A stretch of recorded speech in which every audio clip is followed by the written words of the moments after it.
നിങ്ങളുടെ favourite shows ഇനി ഒരിക്കലും മിസ്സാവില്ല. ഇപ്പോൾ C5 കാണും നിങ്ങളുടെ ഫേവറേറ്റ് ഷോസ് തികച്ചും സൗജന്യമായി. ഓ, അപ്പൊ ഇവരാണ് ദിവ്യയെ കൊണ്ട് പായസം ഉണ്ടാക്കിച്ചത്. ഈ അമ്മയ്ക്കും മകനും മറ്റുള്ളവരെ എങ്ങനെ ഉപദ്രവിക്കാമെന്ന ചിന്ത മാത്രമേ ഉള്ളൂ. നേരത്തെ എന്നെ പറ്റിക്കരുത്. മാഡം വേഗം ഒന്ന് റെഡി ആയിട്ട് വാ, നമുക്ക് സംസാരിച്ചേക്കാൻ സമയമില്ല. എന്നാലും ഇതെങ്ങനെ? എന്റെ ദൈവമേ, നീ എനിക്ക് അത്ഭുതങ്ങൾക്ക് പിറകെ അത്ഭുതങ്ങൾ സമ്മാനിക്കുകയാണോ? രാജു, ഞാൻ ഇപ്പൊ തന്നെ റെഡിയായി വരാം. പാവം ഋതിക മാഡം, ഷോപ്പിംഗ് സമയത്ത് നടക്കാൻ പോകുന്ന വിവാഹത്തെക്കുറിച്ചെങ്ങാനും മാഡം അറിഞ്ഞ അതോടെ ഈ സന്തോഷമൊക്കെ പോവും. എല്ലാ സത്യങ്ങളും മറച്ചു വെച്ചതിന് എന്നോട് എങ്ങനെയാവും ഋതിക മാഡം പ്രതികരിക്കുന്ന? ഞാൻ കുറച്ചു കഴിഞ്ഞിട്ട് അങ്ങോട്ട് വിളിച്ചോളാം.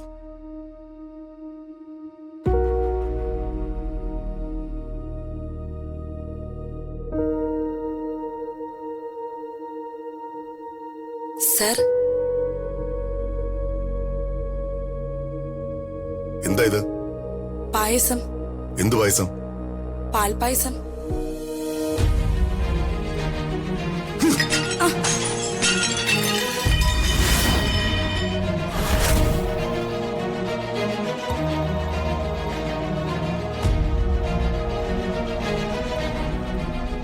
നിന്നോട് ഞാൻ പറഞ്ഞോ എനിക്കിപ്പോ പാൽപായസം വേണമെന്ന്? എനിക്കിത് കാണുന്നത് തന്നെ വെറുപ്പാണ്.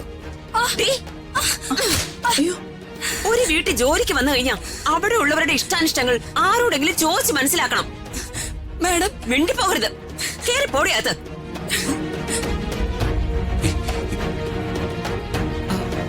പ്രതാപ, നീ ക്ഷമിക്കേ. എന്താ ചേച്ചി ഇത്? വെറുതെ എന്റെ മൂഡ് സ്പോയിൽ ചെയ്യാനായിട്ട്. എന്താ ഇവർക്കൊന്നും ഞാൻ പറഞ്ഞ മനസ്സിലാവില്ലെന്നുണ്ടോ? ഒന്നിനു പിറകെ ഒന്നായി ഓരോ തവണയും ഞാൻ കുഴിച്ചു മുടിയ ഓർമ്മകളെ വീണ്ടും വീണ്ടും ഓർമ്മിപ്പിക്കുക.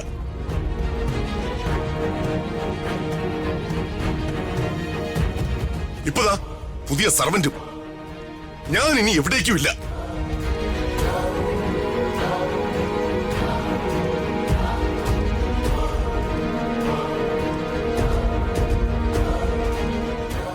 മനസ്സ് മടുത്തു. ആരാണെന്ന് ചോദിക്കോ, ഞാനില്ല. സർ,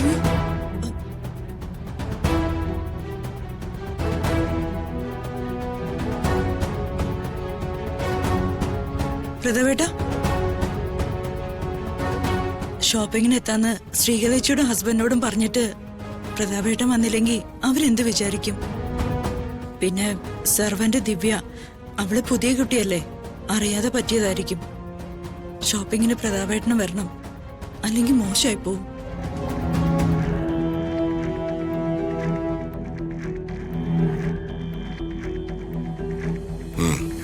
ശരി, ഞാനും വരാം.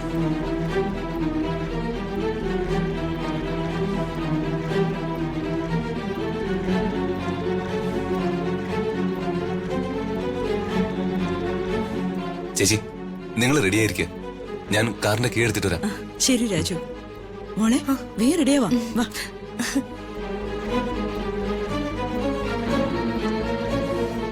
അമ്മയുടെ പ്ലാൻ സൂപ്പർ ആയിരുന്നു. ആ അമ്മായി ഇടക്കേറി എല്ലാം കൊളാക്കി. കഴിഞ്ഞതിനെ കുറിച്ച് ആലോചിച്ച് സമയം കളയാതെ അടുത്ത് എന്ത് ചെയ്യാൻ പറ്റൂന്ന് ആലോചിക്കുന്നേ. ഷോപ്പിങ്ങിന് പോയി അവിടെ വെച്ച് എങ്ങനെ ഈ എൻഗേജ്മെന്റ് തടയാൻ പറ്റൂന്നാ ഇപ്പൊ ഞാൻ ആലോചിക്കുന്നേ. അത് ശരിയാണല്ലോ. നീ വാ.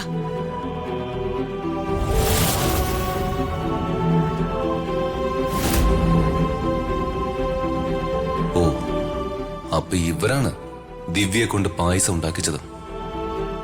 ഈ അമ്മയ്ക്കും മകനും മറ്റുള്ളവരെ എങ്ങനെ ഉപദ്രവിക്കാമെന്ന ചിന്ത മാത്രമേ ഉള്ളൂ.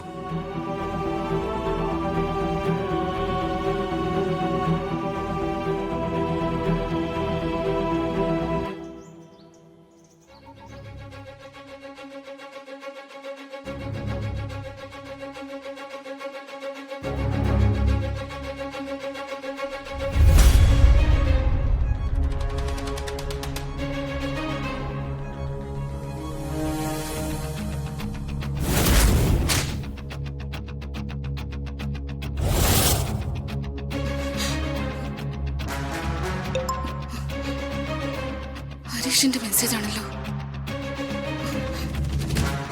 ശ്രീ, വേഗം വീടിന്റെ പിന്നിലേക്ക് വാ. ഞാൻ അവിടെ നിൽപ്പുണ്ട്.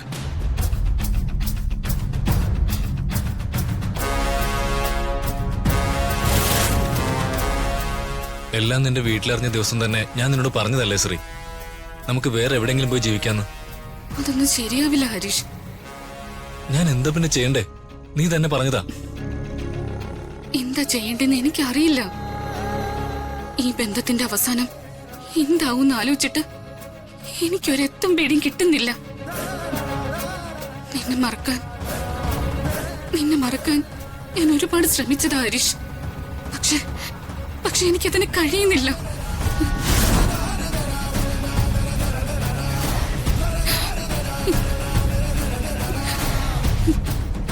എന്താ ഇത്? നീ വിഷമിക്കാതെ. ഞാൻ അച്ഛനെയും അമ്മയെ എങ്ങനെയെങ്കിലും കാര്യങ്ങൾ പറഞ്ഞ് മനസ്സിലാക്കാം. ചേച്ചിയുടെ പ്രണയം അവർ അംഗീകരിച്ചതല്ലേ, നമ്മുടെ പ്രണയവും അവർ അംഗീകരിക്കാതിരിക്കില്ല. നോക്ക്, എനിക്ക് നല്ല വിശ്വാസമുണ്ട്. നീ ധൈര്യമായിട്ടിരിക്കേ. അവന്റെ ഒരു പ്രണയം കാശിന് വകയില്ലാത്ത കുടുംബത്തിലേക്ക് കയറി പോവാൻ തയ്യാറായി ഒരുത്തി നിൽക്കുമ്പോ അതേ കുടുംബത്തിൽ നിന്ന് പെണ്ണുമായി ഇവൻ എന്റെ കുടുംബത്തിലേക്ക് വരണമെന്ന് ഈ രുക്മിണി ജീവനോടെ ഇരിക്കുമ്പോ അത് നടക്കില്ല. ഇവനെ പറഞ്ഞിട്ട് പ്രയോജനമില്ല. മുള്ളിനെ മുള്ളുകൊണ്ട് തന്നെ എടുക്കണം.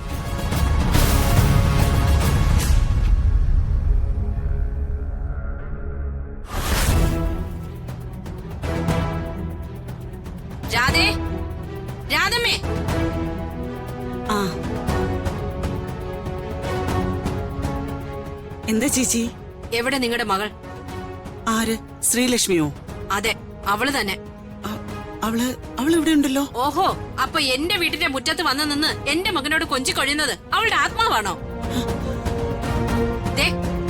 ഞാൻ ആദ്യമായിട്ടും അവസാനമായിട്ടും പറയുക, നീ നിന്റെ മകളെ നിലയ്ക്ക് നിർത്തിക്കോ.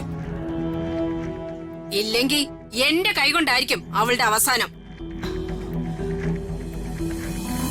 ചേച്ചി, കുട്ടികൾ തെറ്റ് ചെയ്തിട്ടുണ്ടെങ്കിൽ ഞാനത് പറഞ്ഞു തിരുത്തിക്കോളാം. മുറ്റത്ത് നിന്ന് ബഹളം വെക്കരുത്. ആരെങ്കിലും കേട്ട നാണക്കേടാ. ഉപ്പ് തിന്നവൻ വെള്ളം കുടിക്കണം. എന്റെ മോൻ ശൃംഗരിക്കാൻ ഇങ്ങോട്ട് വന്നതല്ലല്ലോ. നിങ്ങളുടെ മോള് കണ്ണും കലാശവും കാണിച്ച് അങ്ങോട്ട് വന്നതല്ലേ. നാട്ടുകാരെ വിളിച്ചുകൂട്ടി നിങ്ങളുടെ തൊലിയൊരിക്കാൻ എനിക്കറിയാഞ്ഞിട്ടല്ല. ചേച്ചി, അങ്ങനെയൊന്നും ചെയ്യരുത്. മര്യാദയ്ക്ക് അവളെ പറഞ്ഞ് നിലയ്ക്ക് നിർത്തിക്കോ. ഇല്ലെങ്കിൽ അറിയാലോ, ഇവിടത്തെ പൊറുതി മതിയാക്കി ഇറങ്ങേണ്ടി വരും എന്നേക്കുമായിട്ട്. ഇനി അവൾ എന്റെ വീട്ടുമുറ്റത്ത് കാല് കുത്തിയ അവളുടെ കാല് ഞാൻ തല്ലി ഒടിക്കും. രുക്മിണിയാ പറയുന്നത്.